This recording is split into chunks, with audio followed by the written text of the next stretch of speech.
Nah, sehingga sekaligus subuh saya tak jamak dengan duha. Nah, itu orang kematian itu orang rugi. Satu lagi, surat Yunus ya, ayat 22. 22, 23. Surat Yunus surat ke-10 ayat 22 dan 23.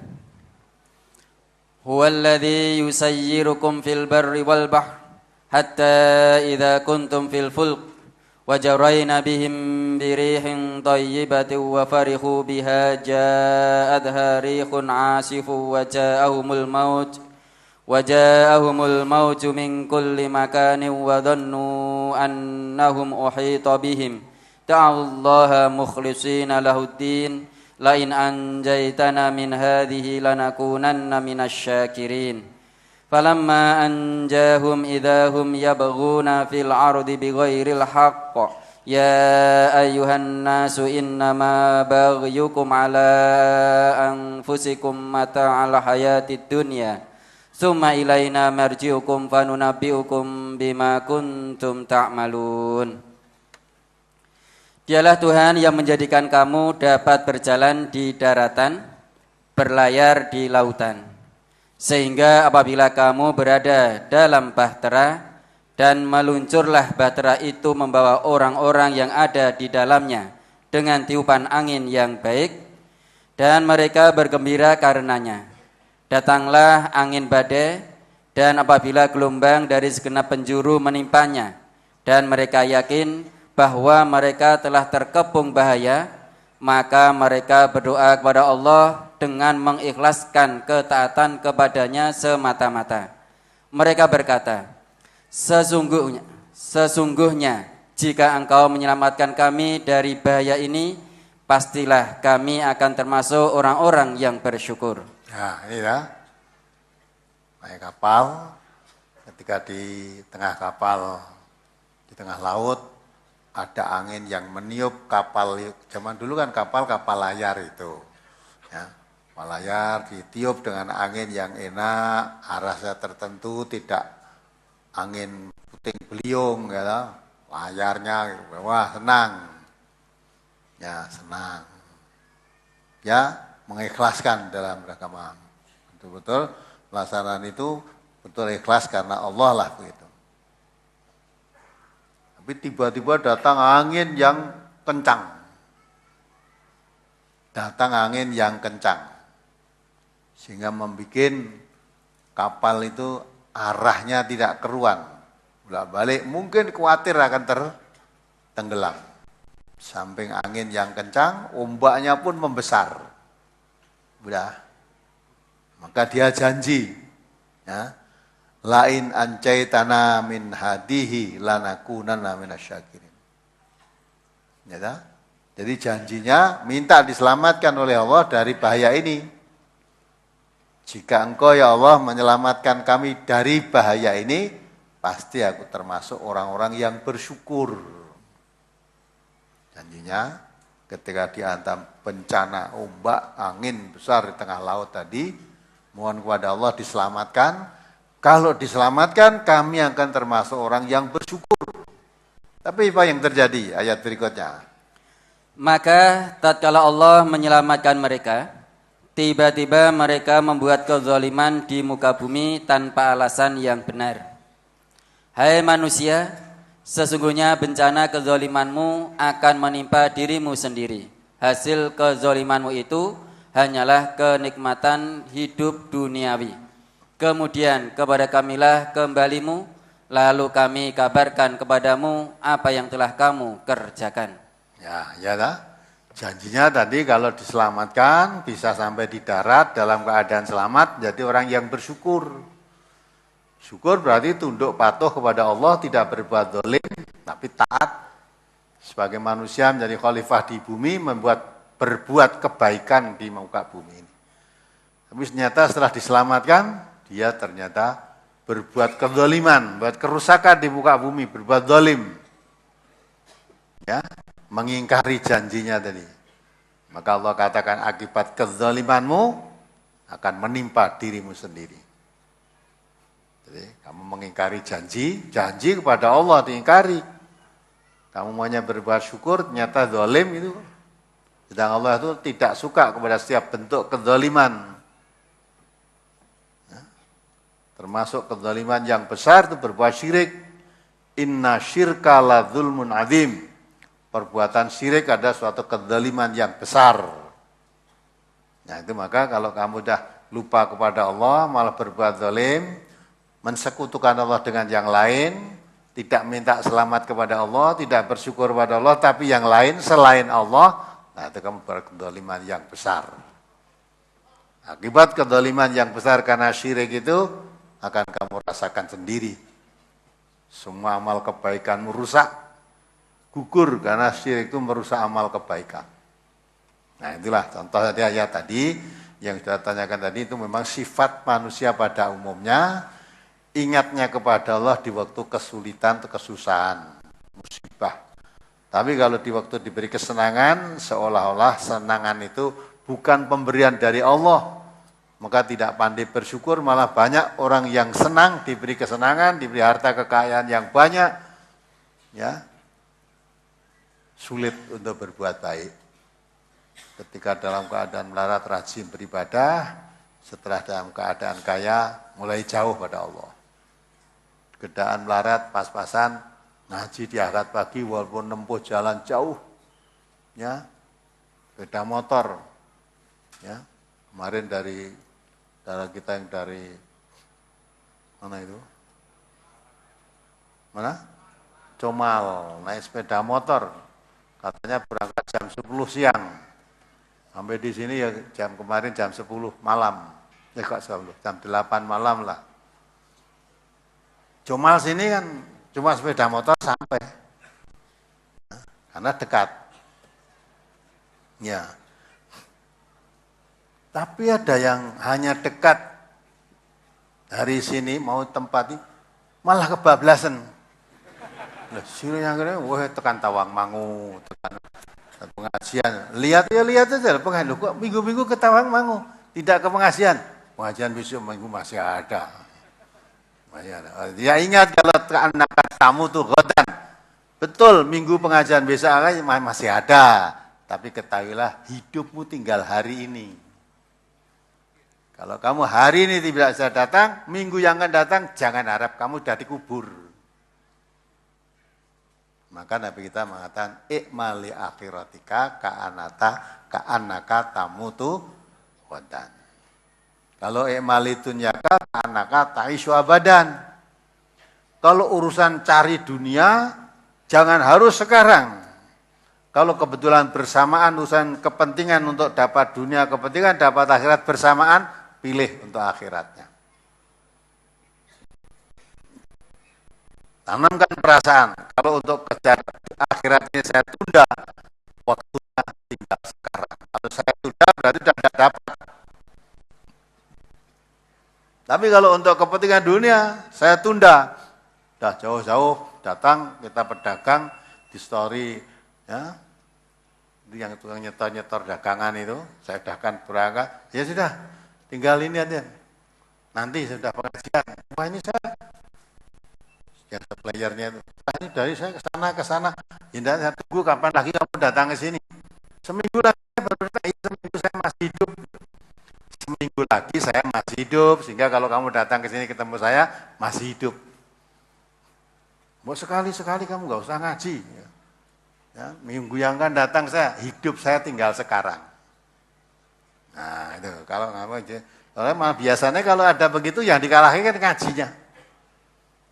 Ngaji ini, wah harus mangkat dilalah. Nek tamu teko, gawe dagangan, gitu. Itu. Lah nek wong pinter, ya dirembuk sing apik.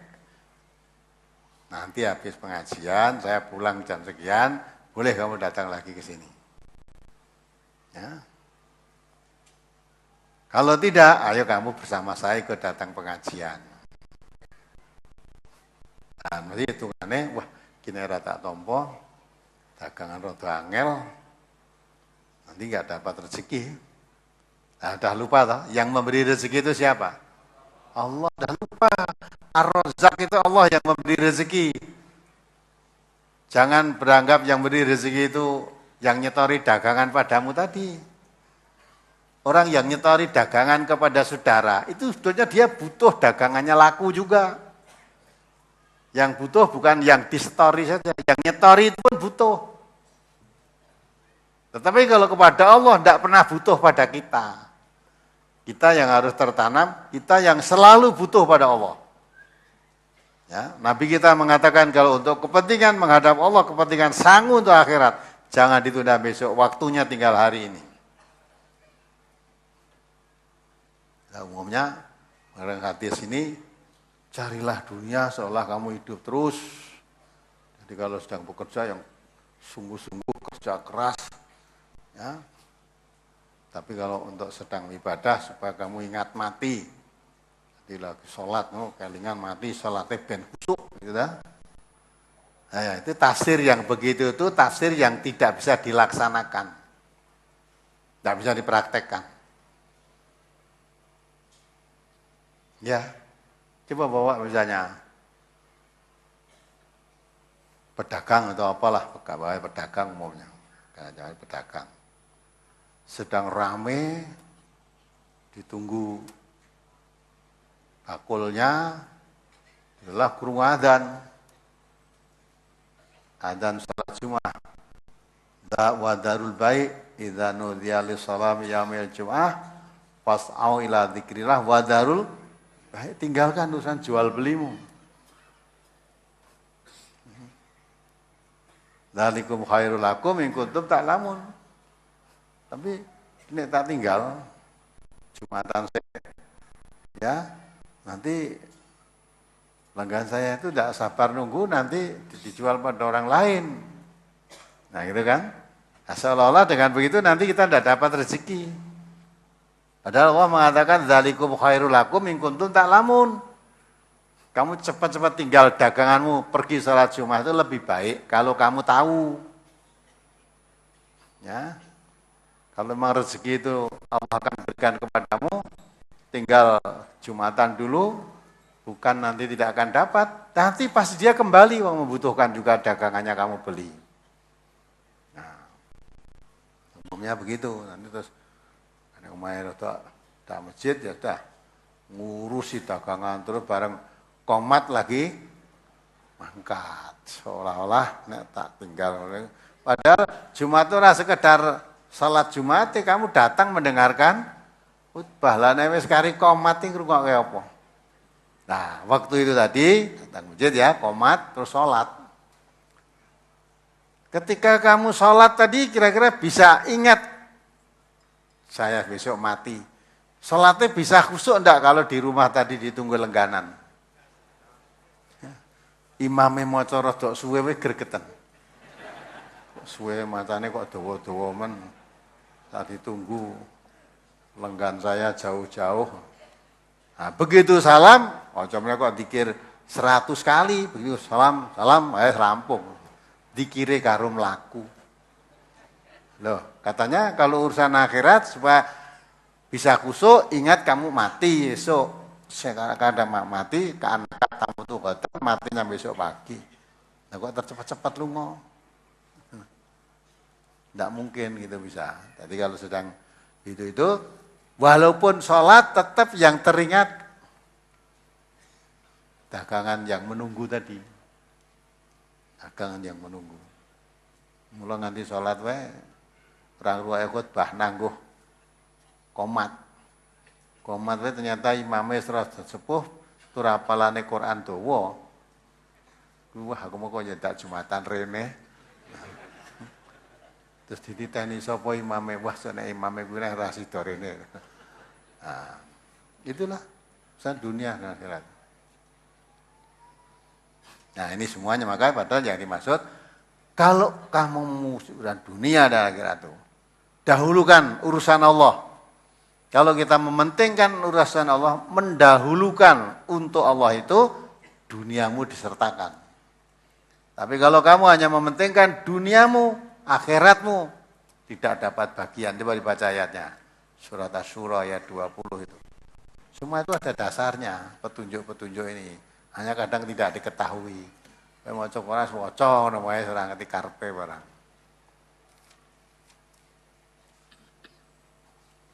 Surat Asy-Syura, surat ke-42 ayat 20. Man kana yuridu harsal akhirati nazid lahu fi harsih wa man kana yuridu harsad dunya nu'tihi minha wa ma lahu fil akhirati min nasib. Barang siapa yang menghendaki keuntungan di akhirat, akan kami tambah keuntungan itu baginya. Dan barang siapa yang menghendaki keuntungan di dunia, kami berikan kepadanya sebagian dari keuntungan dunia, dan tidak ada baginya suatu bagian pun di akhirat. Ayat itu. Jadi kalau kamu hidup itu yang kamu cari keuntungan di akhirat, karena Allah mengatakan wabtaghi fima atakallah darul akhirah. Carilah bahagia, carilah keuntungan itu hidup di akhirat. Kalau kita di akhirat nanti hidup yang mendapat keuntungan, tidak akan rugi, selamanya akan mendapat kenikmatan. Tapi keuntungan dunia itu keuntungan yang menipu. Semua kesenangan dunia itu sifatnya menipu. Mamal hayatud dunya illa mata'ul ghurur, kesenangan yang menipu, mata'un qalil, kesenangan yang sangat sedikit bila dibandingkan dengan akhirat. Maka kalau kamu hidup mencari keberuntungan di akhirat, dunianya akan disertakan. Artinya oleh Allah, kamu akan dapat kebahagiaan di akhirat, di dunia pun disertakan oleh Allah, diberi. Tetapi kalau kamu hidup yang dikejar dunia saja, tidak pernah terlintas untuk kehidupan akhirat, apa yang kamu butuhkan di dunia ini, tidak semuanya tercapai, hanya sebagian. Sebagian akan diberikan oleh Allah. Sedangkan di akhirat, wa malahu fil akhirati min nasib. Nanti di akhirat, kamu tidak dapat bagian apapun. Padahal suatu akhirat itu mau tidak mau, pasti masuk ke sana kita. Coba Bapak yang sudah usia sudah kepala 5 dan kepala 6, mulai cari dunia sampai kepala 6 itu sudah cukup atau belum? Kurang terus tak? Tadi pegawai negeri kadang pensiun. Pensiun ini jane wis afkir kowe lereno. Nyambut gawe ora produktif leren. Kuwi kadang-kadang jek golek samben. Masa aku jek iso kok kon leren. Nah, maunya hingga tetap dapat gaji pensiun. Nah, dapat tambahan lagi, ngerangkep apa dadi satpam, apa dadi apa, cleaning service, apa-apa itulah untuk tambahan lagi. Maka Nabi mengatakan dunia itu bagi anak Adam, ya, andai kata diberi satu lembah dari emas, dia minta yang kedua. Jadi kira wis duwe satu lembah, satu dataran isine emas kabeh wis cukup, ndak. Mesti teko yang kedua. Tak tambah ya. Petani ya begitu. Suatu tanah sepatok, mikir bagi patokan kene tak tuku sisan. Bisa 2 hektar, kepengen 3 hektar. Apalagi yang ada di Sumatera itu, yang kebun sawitnya beberapa hektar. 1 hektar aja bisa cukup nggo mangan. Wah, nek 3 hektar ndah kaya ngopo. Nek 4 hektar ndah kaya ngopo, saya bisa beli ini, bisa ini. Wah, udah macam-macam. Rantek-entek lah. Ibu-ibu ya kowe, ibu-ibu itu senenge karo emas, belian. Gerung gue mas anggere nek koncone nganggo cincin kelap-kelap no. Gelang barang ketok. Mikir kapan ya aku duwe. Nah, tak matur bapake terus suaminya lah. Ya tukang cincin 1 gram lah wis seneng. Mosok duwe dadi nganten duwe putu 5. Ya. Direjeki urung tau dikai cincin emas. Nah, belikan ya. Suaminya tahu, pas itu duit pakai cincin emas 1,5 gram. Wah, senangnya luar biasa. Nah, Bareng wis ngerti rasane duwe cincin 1,5 gram. Iya dina duwe duit menahe. Piye Pak nek tak gedhekke. Tak gedhekke no piye? Ora cukup ternyata 1,5 gram. Gedhekke. Ya. Nah, cukup anak Adam kata Nabi kalau sudah masuk ke liang kubur, wis masuk ke liang kubur cukup. Nyeru mlebu rono duwe tanah beberapa hektar, duwe sertifikat rumah tinggal nganti lali nggone sing toko, nganti tetung pira-pira lali kating banyaknya. Ya. Ini dituku meneh. Tapi kalau udah masuk ke liang kubur, udah cukup. Tanah cuma lebarnya 1 meter, panjangnya 2 meter, orang jalur tambah. Nah, itu cukup. Maka itu keinginan manusia tentang dunia, apapun yang kamu ingin, tidak semuanya dituruti oleh Allah. Mungkin kita punya 10 keinginan, yang diberi Allah cuma hanya 2, mungkin hanya 3. Udah 10 kecukupan kabeh itu udah. Ya. Itu semua. Nah, yang diinginkan tidak semuanya terpenuhi, akhiratmu wa malahu fil akhirati min nasib. Sudah, dunia yang dikejar tidak tertangkap, akhiratnya menunggu kamu masuk, tidak punya gaman, tidak punya alat, akhirnya tidak mendapat bagian kebahagiaan di akhirat. Tapi orang yang hidupnya mencari kebahagiaan di akhirat, jangan khawatir, melarat, tidak. Allah berjanji kok, dunianya disertakan. Karena walaupun diperintah oleh Allah, wabtaghi fima atakallah akhirat, dilanjutkan wala tansa nasibaka minad dunya. Urusan duniamu jangan dilupakan. Cari bahagia hidup di akhirat, tapi karena kamu hidup di dunia, jangan melupakan dunia. Dari akhirat itu terus sholat, puasa, doa, sholat, puasa, orang gelem nyambut gawe itu namanya melupakan dunia. Sedang Allah mengatakan jangan kamu lupakan. Kamu hidup di dunia, tapi jangan jadi tujuan, hanya jangan kamu lupakan. Oh ternyata di dunia itu butuh makan, nah cari makan. Dunia itu butuh pakaian, seperti yang kita pakai, nah, cari uang untuk beli pakaian. Itu. Tapi cari bahagianya hidup di akhirat. Ya, dunia sekedar kebutuhan, mencukupi kebutuhan yang hidup sementara ini saja. Akan diberi oleh Allah. Nah. Maka itulah, jangan sampai kita terblinger dalam hidup itu seolah kalau udah punya apa-apa, ya, dan tidak butuh lagi ya Allah, keliru kita. Allah selalu kita butuhkan kapan saja. Maka di waktu senang kita bersyukur, di waktu ada kesulitan kita bersabar. Apalagi? Sebelumnya ada permintaan untuk memindah mobil. Mobil Innova warna hitam dengan nomor polisi AA 8759GF yang diparkir di depan SMP 3, mohon dipindah sekarang karena mengganggu. Ayo dipindahkan mobilnya.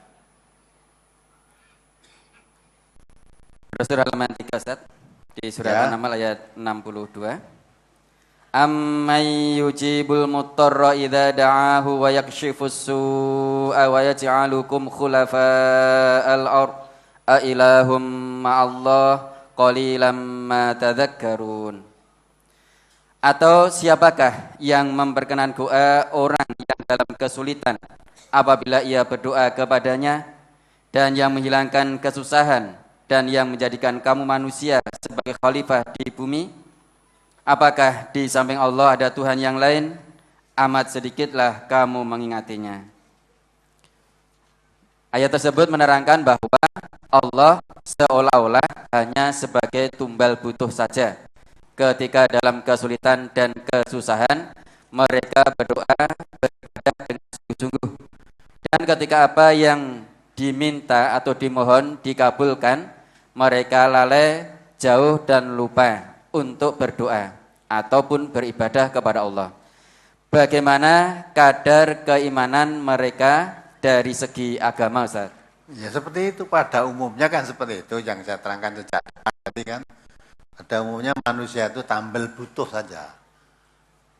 Kalau butuh dihindarkan dari kesulitan, disembuhkan dari sakit, dihindarkan dari musibah, dihindarkan dari kebangkrutan, dan dalam keadaan sulit lah, butuh keluar dari kesulitan, maka butuh pada Allah. Doa, yang dalam brosur halaman 2 tadi, kita duduk doa, berdiri doa, berbaring doa, ibaratnya nibotangi, wis dalam keadaan bagaimana saja, selalu mohon pada Allah, berdoa, bebaskan dari kesulitan yang dihadapi. Nah, tapi setelah diberikan kebebasan atau dihilangkan kesulitan yang menimpa dirinya, seolah-olah tidak pernah meminta kepadanya. Nah, maka itu menjadikan Allah tambal buta. Tadi kan katakan kan, jangan sok kita merasa tidak butuh pada Allah, sekalipun kita jadi orang kaya. Kaya, uang banyak, kendaraan cukup, apa-apa ada, kemana-mana aja sudah punya rumah, sudah ibaratnya apapun yang dibutuhkan bisa terpenuhi. Jangan terus merasa tidak butuh Allah. Ya, nanti butuh Allah nek dapat musibah, dapat kesusahan. Nah, orang yang semacam itu maka imannya hanya di tepi. Wa minan nasi ma ya'budullah ala harf. Jadi imannya kepada Allah hanya sangat gawing di tepi aja. Kalau jadi orang iman ternyata ekonominya makin baik, badannya sehat, anak istrinya semua sehat, lah itu tetap dalam keimanannya. Tapi jadi orang iman ternyata kesulitan, musibah menimpanya, dagangan yang biasanya lancar terus macet, ya dulunya kena ndak pernah sakit, ini kena wabah cikungunya, kampung sakit kabeh, wah udah lah saat itu butuh Allah. Nah maka kita itu setiap saat kita butuh pada Allah, jangan pernah merasa dibutuhkan oleh Allah. Nah itu orang yang beriman itu begitu. Tetapi kita selalu butuh pada Allah. Karena Allah tidak butuh kepada manusia, maka sekalipun manusia sedunia ini kafir semua, tidak menyembah Allah semua, Allah tidak mengurangi jabatannya. Tidak mengurangi. Tetap Allah Maha Tinggi, Maha Kuasa. Sebaliknya kalau manusia sedunia ini sujud kabeh pada Allah, bukan menaikkan derajatnya Allah. Ya, maka Allah dipuji ya tetap tinggi, dihina ya tetap tinggi. Tidak pernah butuh pada makhluknya. Ini, maka iman yang semacam itu imannya orang dalam kesulitan saja. Kalau sudah diberi kebebasan, ya sudah hilang. Maka jangan sampai kita termasuk orang yang semacam itu. Tadi saya katakan, kita dikira tidak butuh Allah, kita butuh bisa bernapas longgar, bisa bicara, jantung kita berdebar tiap hari, ya, bergerak, berdenyut, paru-paru kembang kempis. Ini tanpa kita minta sudah diberi oleh Allah nih, sudah diberi oleh Allah. Kalau pemberian Allah itu dihentikan, jantung kita dihentikan, berdenyut 1 menit, kenapa? Sudah masih hidup enggak? Wes ora disebut si fulan lagi, tapi disebut jenate si fulan. Wes ora si fulan lagi. Tambahi jenate. Ya wong Jawa tambahi jenate. Jenate katanya janahnya, swarginipun. Wong mati rumah sana ning swarga. Ya. Ya apalagi? Surah halaman 4 bawah di surat Yunus ayat 98.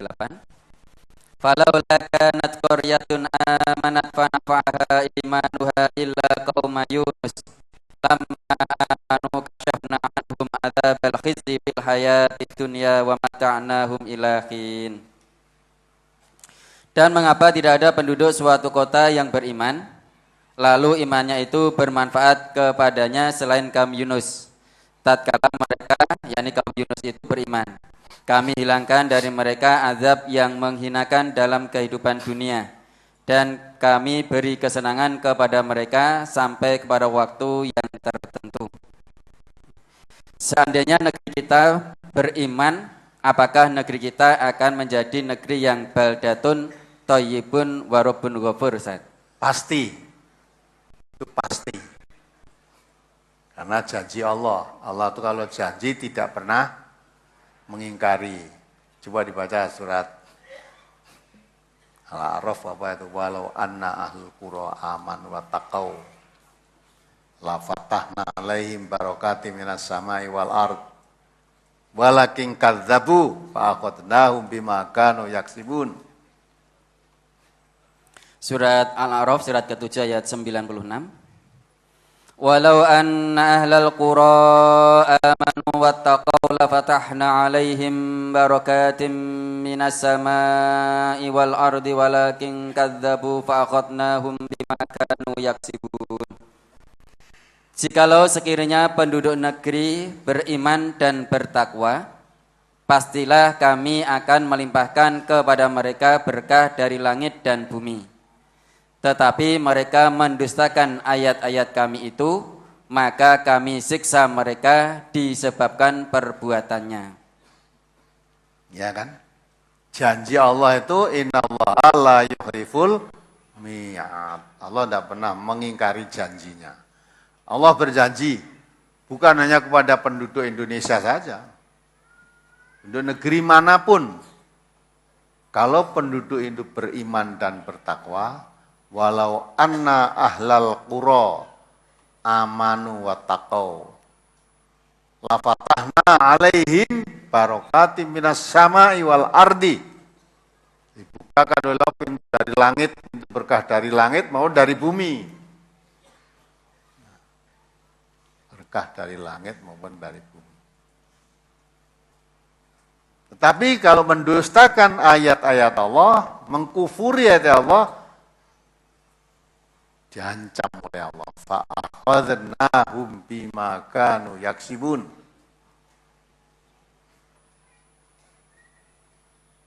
Coba dibaca surat An-Nahl itu ya, 116 atau tiap jengkal diberikan berkah itu. Tiap sejengkal dari ditumbuhkan rezekinya.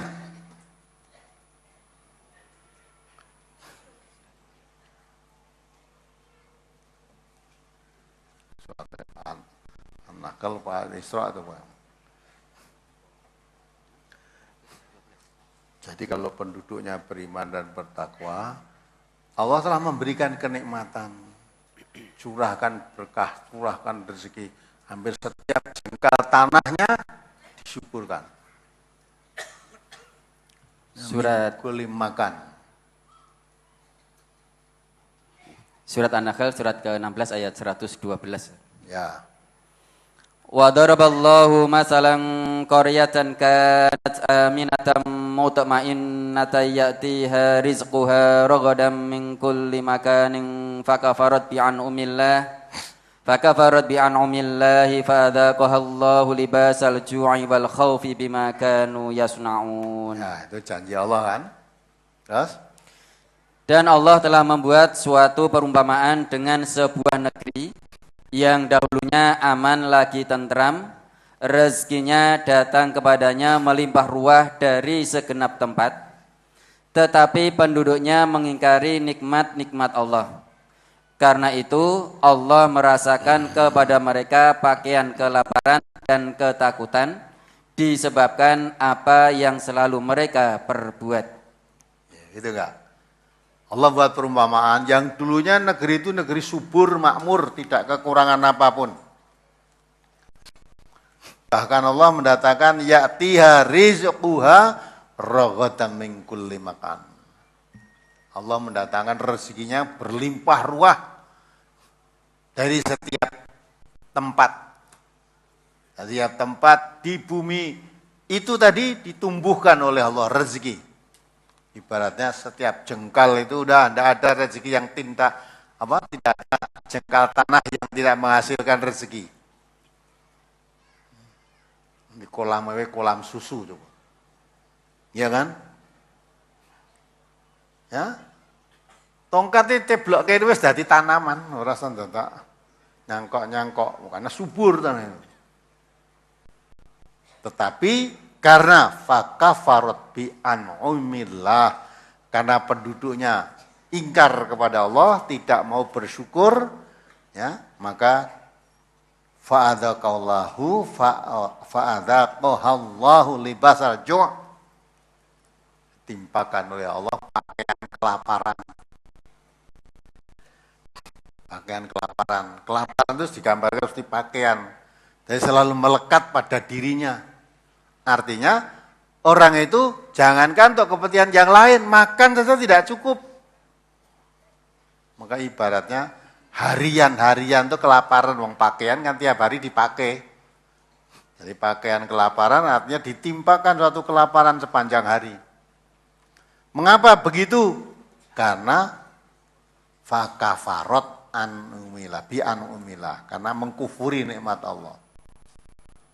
Ya, di samping itu libasal ju'i wal khaufi, di samping kelaparan dan ketakutan, kekhawatiran, bima kanu yasnaun. Semua itu disebabkan karena usaha mereka sendiri. Maka kalau surat Al-A'raf tadi, walau anna ahlal qura amanu wa taqaw la fatahna alaihim barakatim minas samai wal ardi. Kalau penduduk negeri itu beriman dan bertakwa, dibukakan pintu berkah dari langit dan bumi. Walakin kadzabu, tapi ingat, kalau kamu mendustakan, fa'akhadnahum bima kanu yaksibun. Kami timpakan kepadamu siksa atau azab disebabkan apa yang kamu usahakan. Dan Allah berkuasa mengirim azab dari 3 jalur. Dari atas, dari bawah, dan memasukkan kamu kepada suatu kelompok, atau golongan, atau partai, atau suku, atau desa, atau pelajar, apa aja yang selalu bertikai. Bentuk azab. Coba dibaca ayatnya, surat Al-An'am 65.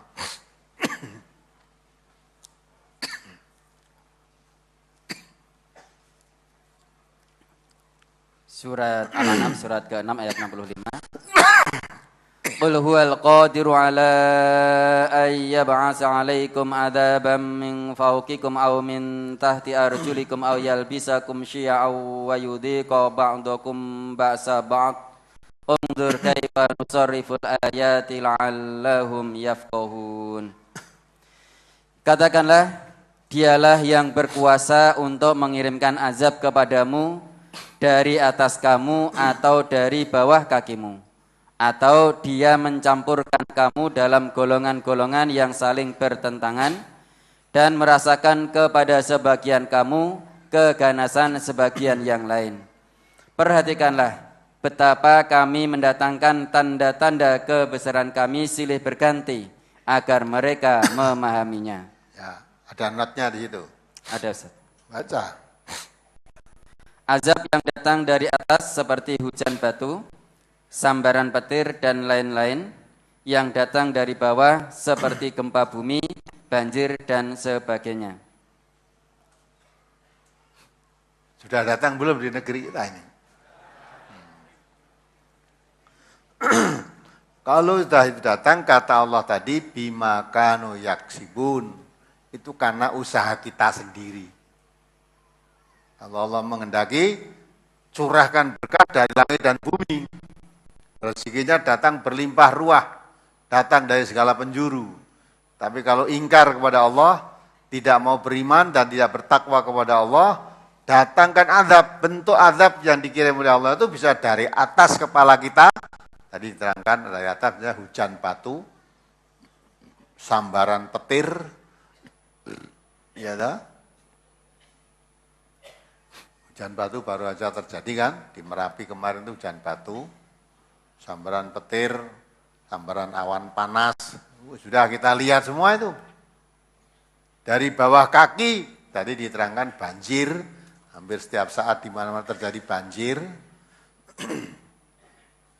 Belum lama ini di Kudus sana juga banjir, Demak banjir, Gresik banjir, Purworejo banjir, mana lagi? Yang di Jawa Tengah ini mana? Kebumen banjir, Solo ntar lagi. Dulu sudah kok Solo. Nah, ingatan.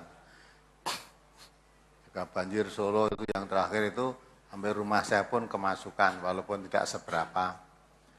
Banjir juga. Itu bentuk azab.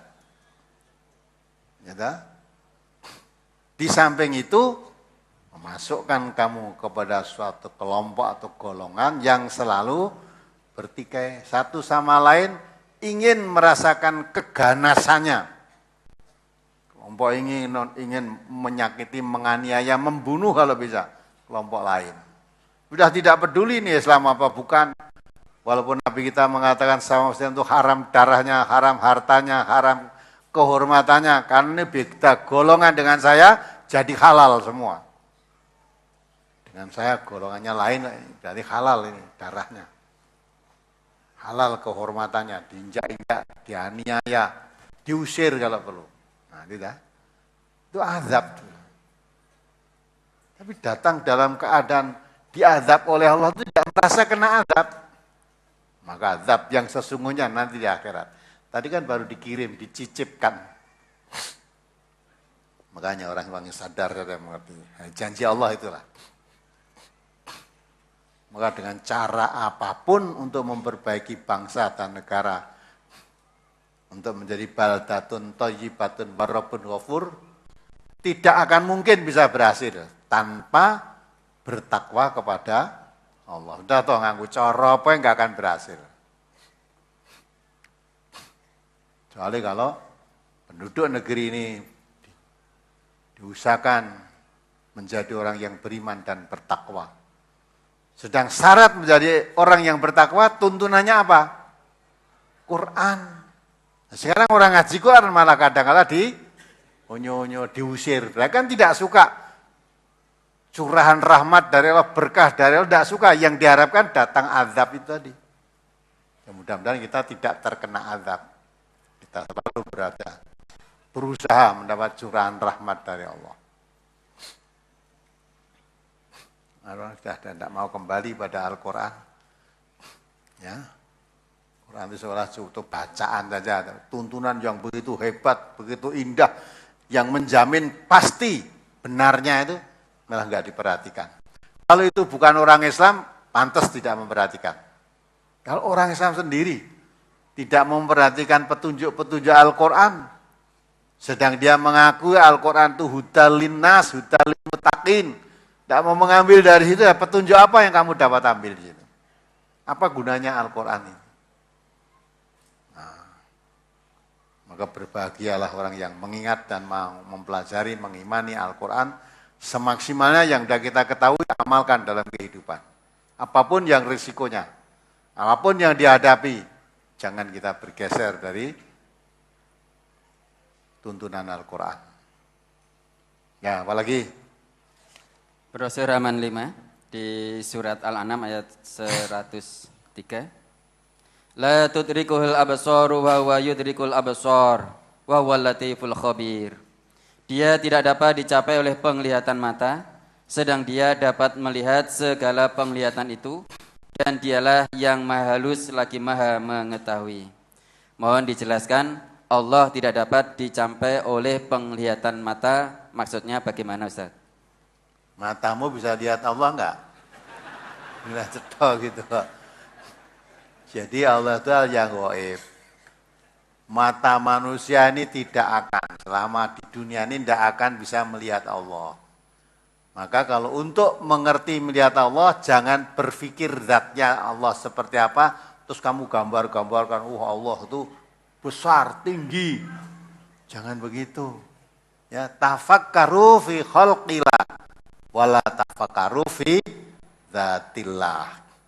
Kalau kamu ingin mengenal Allah, tidak perlu memikir zatnya, wujudnya Allah itu seperti apa toh? Apa seperti kita ini punya hidung, punya mata, punya telinga, seperti kita ini? Enggak.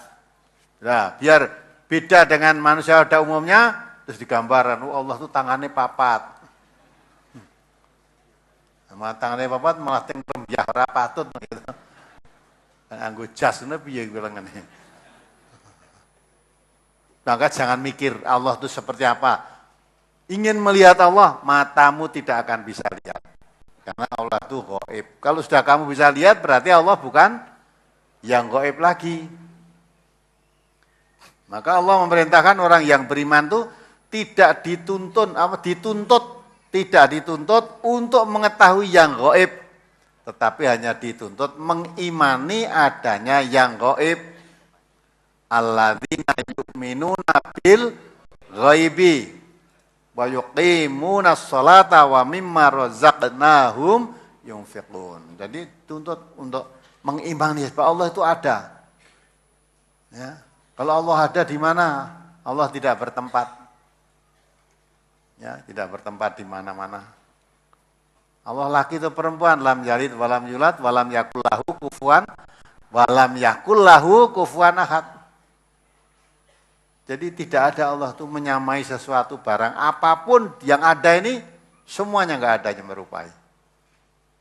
Tidak beranak, tidak diberanakkan. Ya, kalau Allah punya anak berarti kan menyerupai makhluknya, menyerupai manusia. Betul? Kalau Allah itu beranak, terus jadi bapak atau jadi ibu? Nah, kalau jadi bapak berarti Allah itu laki-laki. Ya kan? Kalau laki-laki berarti punya istri. Nah, punya anak, punya istri, laki-laki, itu kan kita. Kalau Allah tidak sama dengan makhluknya. Itu harus tertanam dalam keyakinan kita.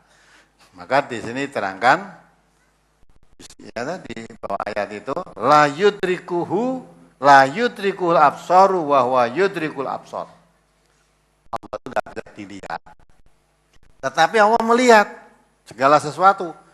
Mata kita tidak bisa melihat Allah, tapi Allah selalu melihat kita.